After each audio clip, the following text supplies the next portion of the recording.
Rebecca with the Nocturnal. How are you? Hi, Good. Rebecca. How are you? I'm good. I'm good. So, how did the opportunity to host this show come about, and what were some of the things that you guys both enjoyed? We were approached by Peacock to host the show. We were their number one choice, which was already flattering. Mm. But I think they had an idea of what they wanted as far as co-hosts, not just to, direct traffic, but to actually offer advice and wisdom. And they know we've been very open about our relationship, about, how we've gone through highs and lows and to get us to almost 30 years. So I think that's why they chose us. And I'm so glad they did because we Mhm. loved it. We loved the journey. We had We were, so much we were fun. way too Yeah. invested. Like we were a little too invested. We were sad when it ended. Yeah. Right. And you mentioned, providing the ladies with some advice. So, what were some of the things that you guys told them or, made them aware of? Well, I knew two of the ladies before. I didn't know who the queens were when we first signed on. So that was kind of fun, like the mystery of it. We knew they were celebrities. And then we got a little bit of a hint of like about what they did, but we didn't know. So I was pleasantly surprised to see that it was Evelyn and Tamar because I knew them, but I didn't know Nivea. I'm now a Nivea freak. I love her so much and I want her to be with me at all times. But what I didn't want to do was be too preachy and just make them think that because we've been together all this time that I didn't know, that I was know everything, that I'm like have all the answers because I don't. But I wanted to encourage them to have an open mind. And you know how women, like, especially if you're in a show like this, like you see somebody do one thing you don't like, you're like, oh, that's a no for me. Moving on. Oh, how many baby mamas? Oh no, She's an athlete. You know what I mean? So that was my biggest goal, to just have them be a little bit more open to the process. I definitely agree. I feel like sometimes, especially for me personally, when I'm like this dating world, I'm like the smallest thing is like I'm out. I'm out the door.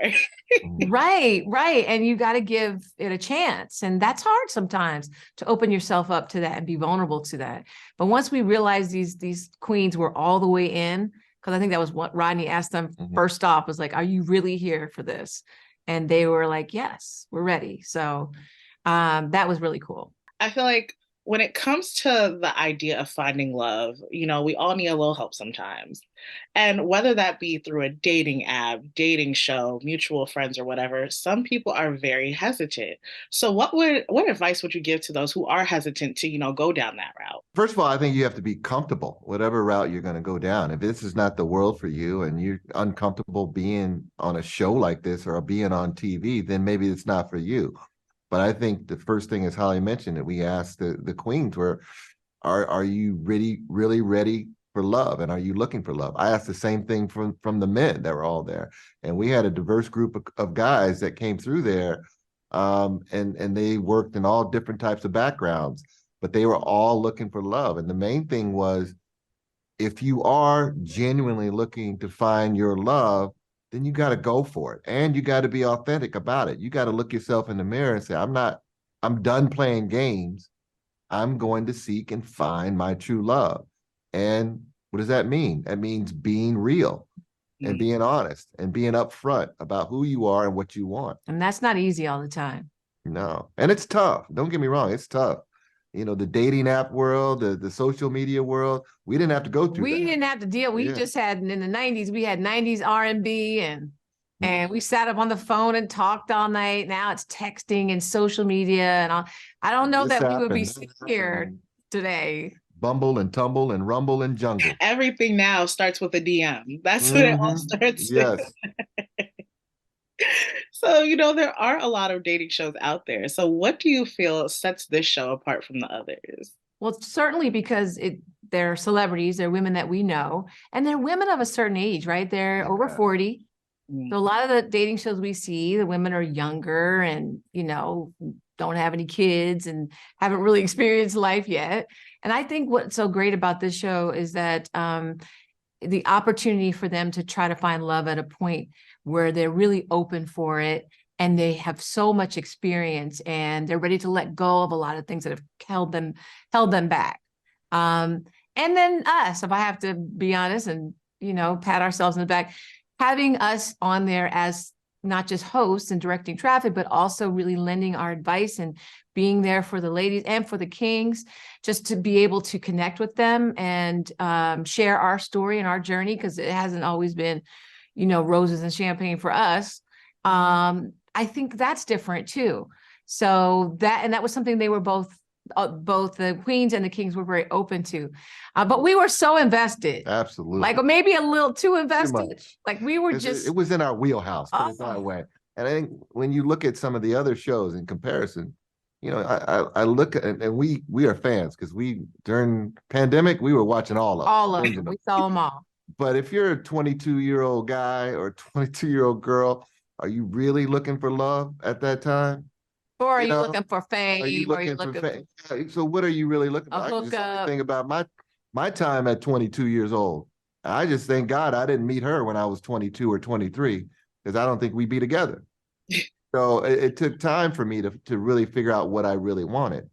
And I think the age of this show, and the fact that these three queens have been through relationships and know what they don't want, really helps the show and stands it apart from some of the other ones. Is the concept of marriage can be iffy for some, and you both have been married for 20 plus years. So what would you say is the best thing about marriage? The comfort level. I really love the comfort of having and knowing that I have this man in my corner, right? And not, when you have a really good marriage, you trust and and it just, we've raised 4 kids together. We've done so much together. We've had ups, we've had downs, but we are here for each other. And so that for me is the best part. I don't know what I would do right now if I was single and had to go back out there. It would be hard. But that said, marriage isn't for everybody. Relationships come in all kinds of forms, and you can be together in a lot of different ways. It's not necessarily for everyone, but I always say that marriage is 100-100, right? So we hear people say marriage is 50-50. I think you got to give 100% of your time, 100% of the time. And so we that's what we have done. That's what the same page that we're on. But everybody has their sort of different definition of what works for them relationship wise. And I don't think we should be judgy of that at all. No, but the best thing for me is being able to share your life with someone. Share the good things, the bad things. When you're growing up, it was your parents or the closest elder to you. And as you get older and you find that someone, to be able to have that person be your first call when something good happens, or be that first call even when something bad happens.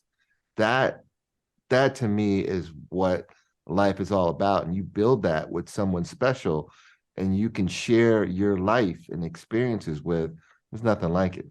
I agree. And I can't wait for my own marriage soon. There you go. Thank you both so much for speaking with me today. You're welcome. You're welcome. Hi, how are you guys doing today? So good. How are you?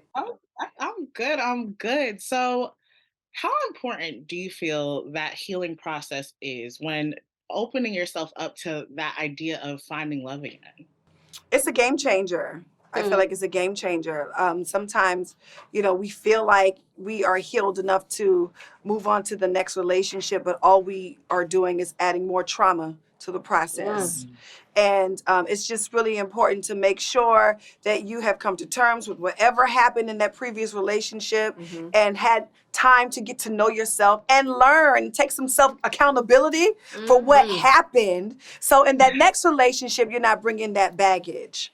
Yeah, I think it's only, to piggyback off of what she said, I think it's only fair to the next person that you're dating that you kind of work out all the bullshit.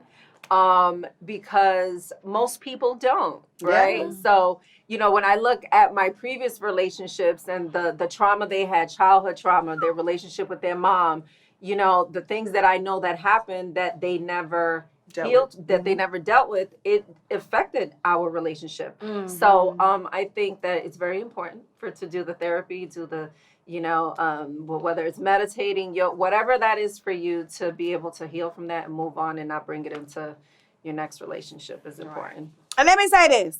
You don't know what you got until you know what you've been through. Ooh. Okay? That just jumped in my spirit. Okay, that jumped into mine too. Hello. Jump into the- I always tell my friends, I'm like, don't get into a relationship if you don't feel like you're 100% with yourself. Yeah. Because then, like, you start seeking what you're missing from that other person, and that's not fair to them. Oh yeah, I did that in every relationship. Like, Right, literally. absolutely. I think that was something I learned later in life. I'm not even gonna sit here and act like that's something I always led Yeah. with. I honestly didn't even hear people saying that until like the past couple of years. I feel like most people are just now aware, oh, I gotta fix myself. I thought he or she was gonna fix me. And we rely on our other Spouses, half to, I think as a people, as a whole, we're learning that work here first and then come towards someone. Yeah. Definitely, definitely. And as we've mentioned, you've all been through public relationships, and some would say that going through those hardships would, I would say, deter them from putting that aspect of their lives out there again. Mm. So, what do you think allowed you guys to come back to the dating scene on a public platform? Bravery. And why the hell not?